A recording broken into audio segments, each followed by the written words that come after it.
Have you ever wondered why you, the loving, emotionally intelligent, kind woman, always attracts flawed, emotionally unavailable, selfish, broken men?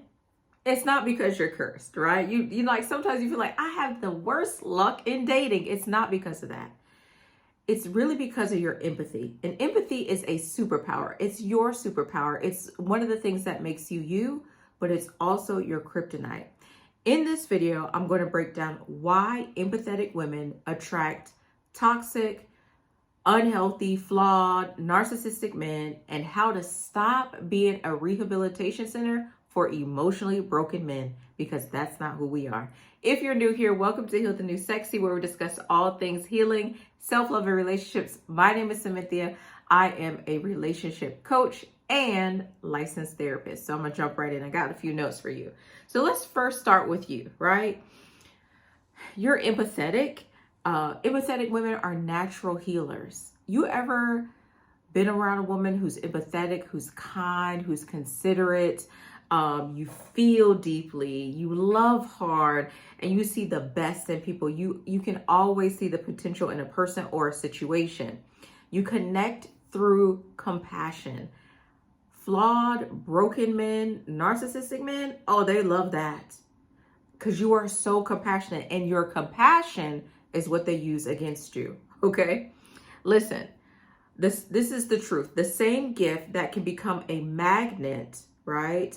That same gift of being very empathetic can become a magnet for dysfunction, because broken men, unhealthy men, flawed. Now, let me say this.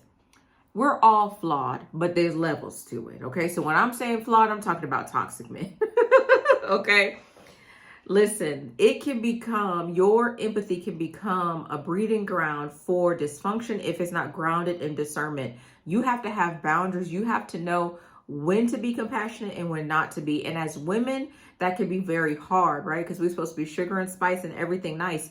And so we may feel bad or sad when we see someone and we're like, he's hurting, and you gotta have boundaries, okay? You've probably been told your whole life to be kind, patient, and forgiving. And that is what makes a good woman. But what it really did was condition you to overgive and to confuse tolerance with love.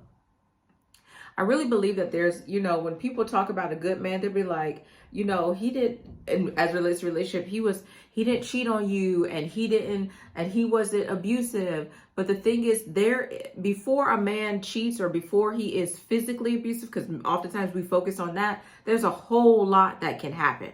There's a whole lot that can happen. And so women are conditioned to be very tolerant of negative and poor treatment and behavior in relationships, okay? And if you are an empathetic woman, you have to stop that.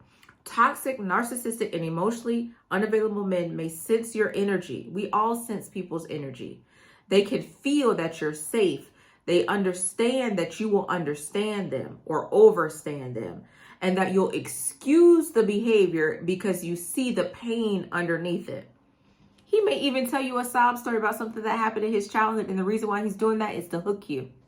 He may date you in the beginning. He tells you about how all the other women misunderstood him or the reason why they left him. He's hooking you. And the reason why he's doing that is he's playing on your empathy so that you'll stay. Because once he has a hook in you, now he can engage in negative and bad behavior and mistreatment of you. Right? These men are drawn to the empathy that they lack. They want the emotional stability and compassion that they can't create for themselves.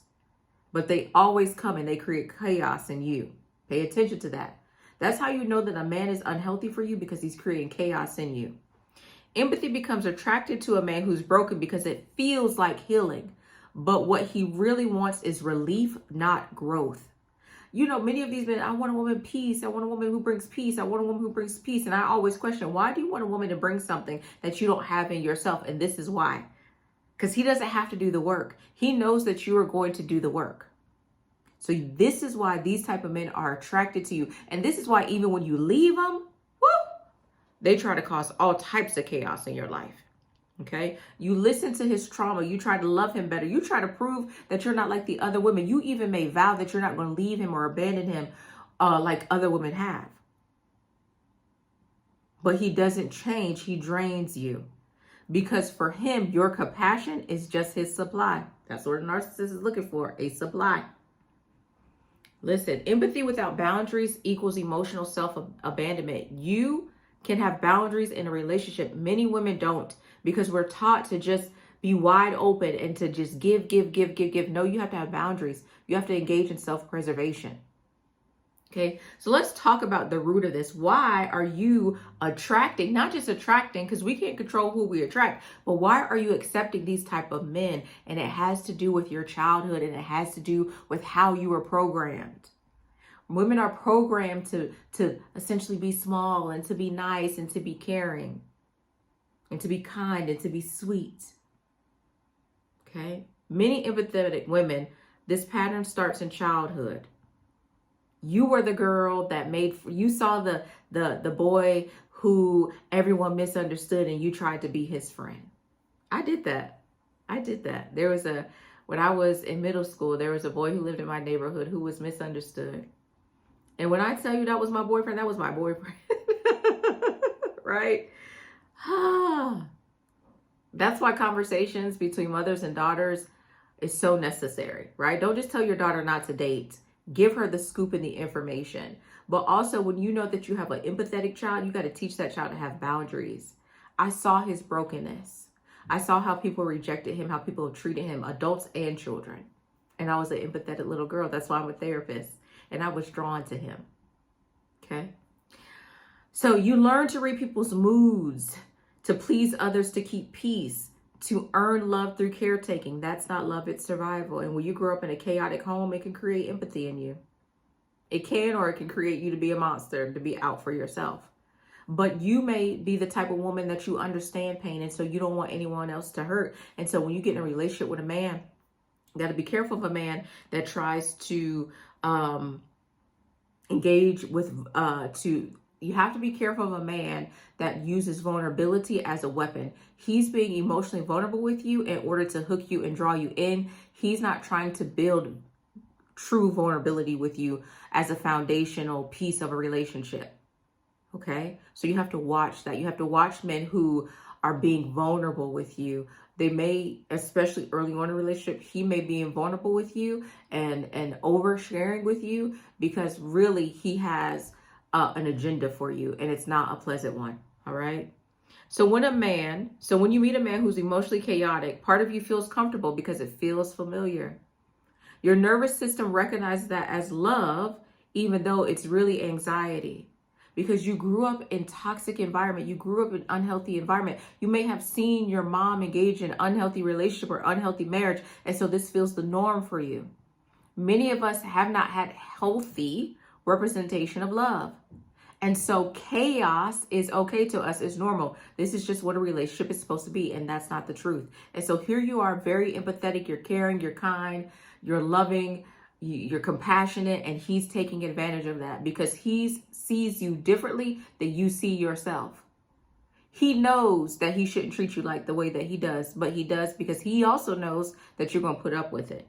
So let's talk about how to break this cycle. First of all, you can't allow yourself to be emotionally available early on. Now, I'm not saying be numb. I'm not saying be detached. But what I am saying is don't allow every man that you date access to your heart.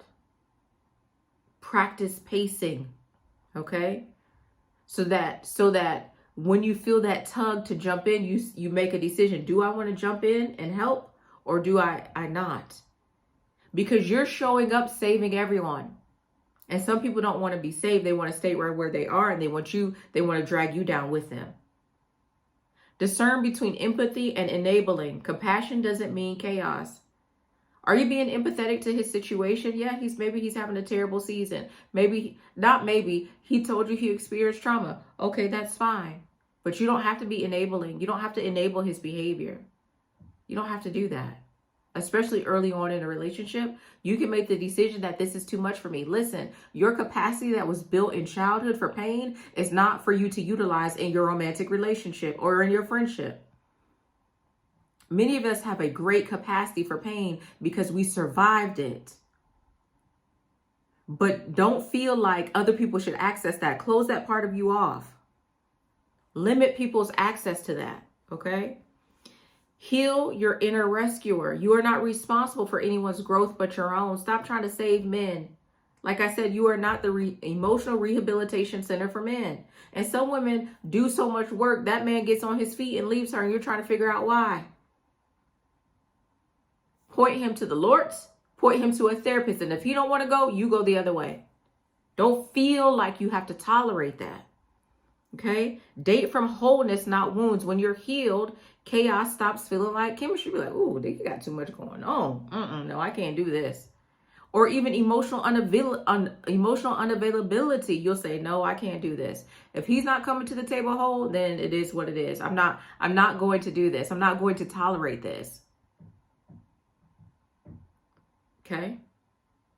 Start asking, does this person pour back into me emotionally, spiritually, and mentally? Or do I leave interactions feeling drained? That's your indicator. That's your indicator. Do you ever notice that there's some people you're around, they make you feel energized, and there are other people that make you feel depleted? You shouldn't feel depleted in your relationship. You're giving too much if you do. So I want you to know that your empathy is powerful, but it's not meant to be shared with people who don't value it and who won't protect it. The man for you will see your empathy and he will want to protect you.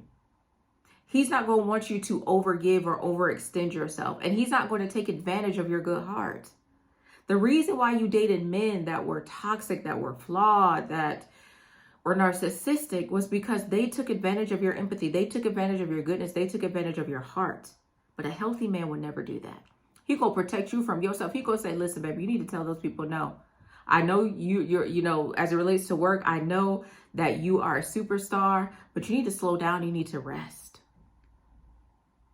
You're like, girl, I ain't never heard that. Yes.